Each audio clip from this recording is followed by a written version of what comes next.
البلد يعيش مأساة. نحن بلبنان خلينا نكون واضحين، السلطة للشيعة. بدك ترحم أولادك، اعرف مرضك وين. مرضك اللي فوتك بدهليز الحرب في كل مكان.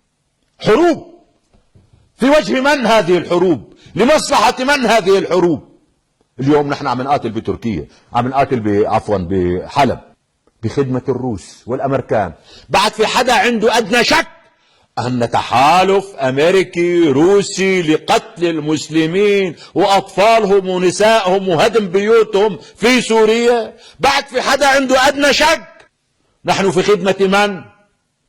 في خدمة الأمريكي. نحن ندعي شيعة آل محمد؟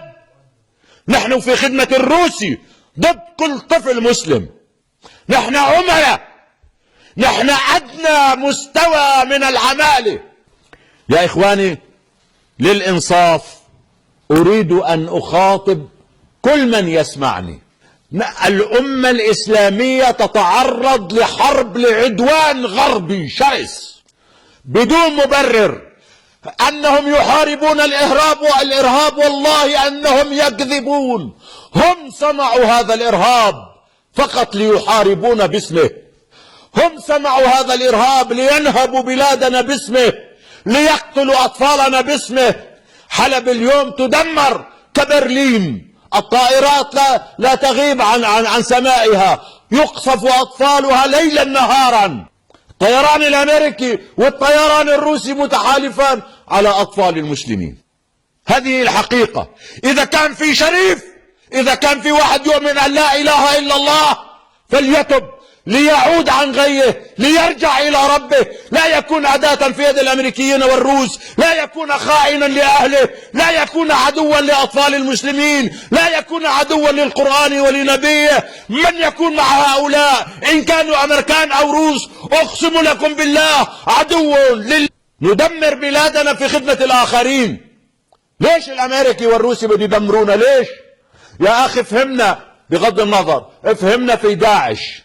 طيب هذا الأطفال هون شو في؟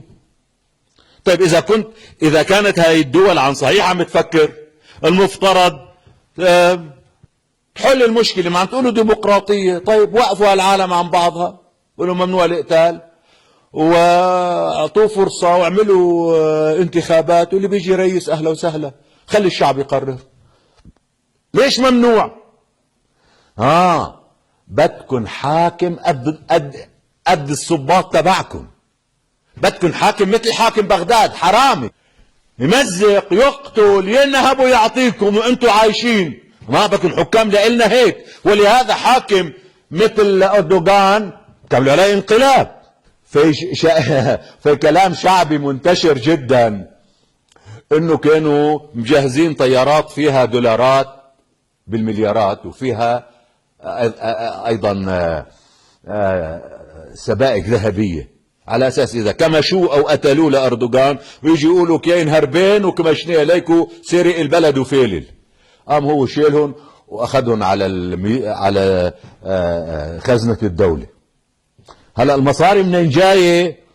بعضهم عم يشير الى بعض الدول العربية. ما بدهم حكام اشراف. لا، بسوريا ممنوع يكون حاكم شريف، لازم يكون حاكم جاي من تحت الصباط الامريكي، هيك بصراحة. بليبيا نفس الشيء، بمصر مثل اسمها مصر.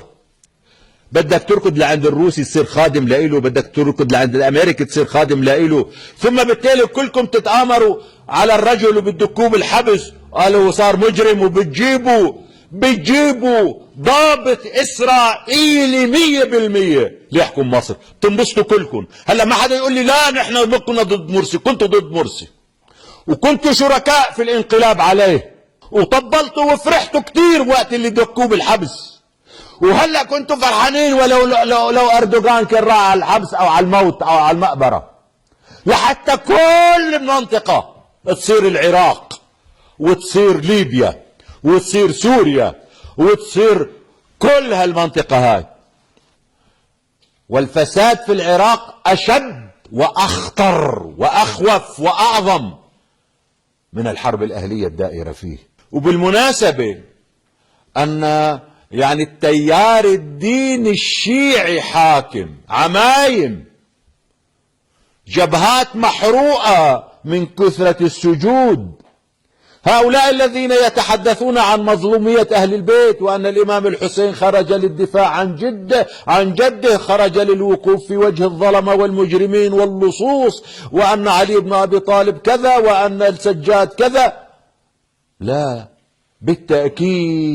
بالتأكيد على نحو القطع واليقين لم يشهد لا تاريخ بني العباس ولا تاريخ بني أمية ولا تاريخ بني عثمان أسوأ وأحقر من هؤلاء الحكام.